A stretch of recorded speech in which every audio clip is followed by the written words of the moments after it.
Panguva ine patikona mapictures aVP Constantino Chiwenga ari kutenderera vachiratidza kuti VP Constantino Chiwenga vari kufamba nenyika dzakasiyana-siyana dzakaita sana Iran, vana Italy.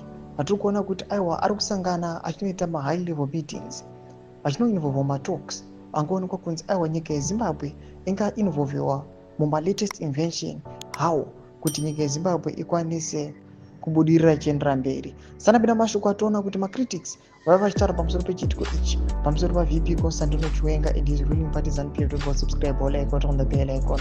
Tipinda panapa muchinjeti tinobudanyira chiti the army general Constantine Chiwenga is on a mission.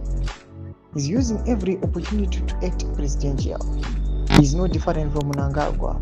Nothing good comes out of ZANU-PF. General Chiwenga is gallivanting the world.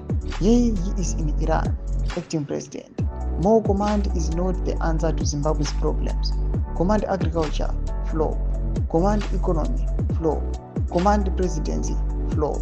Ndomashoko ari kubuda panapa achitogona vanhu pamusoro pechiitiko ichi chaonekwa kunzi VP Constantino Chiwenga panguva ine vamwe vari kuita zvakasiyana-siyana vachiti aiwa kunyange nethe regime itori aiwa nema-insecurities pamusoro pekuona VP Constantino Chiwenga vachiinvolva mumahigh level meetings.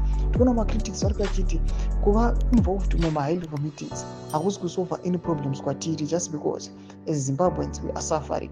These individuals, the ruling party ZANU-PF, we cannot expect something which is better from them just because vakanga vane makore akawanda ekuita zvinhu zvanga zviri great but they failed. Mashoko ari kubuda panguva ino yatirikuona kuti aiwa VP Constantino Chiwenga panguva ino aiwa over the talk of the community, some of them vachimusapoti vachiti aiwa VP Constantino Chiwenga ndo vachasurungura nyika yeZimbabwe from this zvigananda. Mbotidzai mafunguro enyu moti kudii pamusoro pechiitiko ichi. Vabvina kumasection medu mafunguro enyu, so subscribe or like, turn on the bell icon.